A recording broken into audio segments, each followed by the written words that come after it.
நான் எங்க இருக்கேன்? இவ்வளவு ஆடம்பரமான வீடா? ஓஹோ! ஆனா நான் எப்படி இங்க வந்தேன்? இது கண்டிப்பா ஒரு செல்வந்தரோட வீடா தான் இருக்கணும்.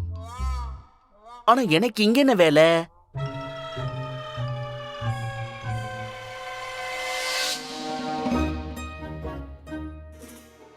இந்த குண்டாப்பா இங்க எதுக்கு படுத்து தூங்கிட்டு இருக்கான்? அவன் வீட்டுக்கு போகாம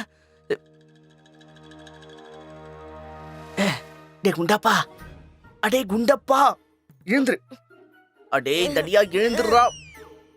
அடே எப்படிடா ஒரே ராத்திரியில நீ இவ்ளோ பெரியவனா வளர்ந்த? சரி சரி வா வா, நீங்க போயிடலாம் வா. சரி வா போயிடலாம். நீ எனக்கும் தூக்க வரல. ஓடி வா ஓடி வா.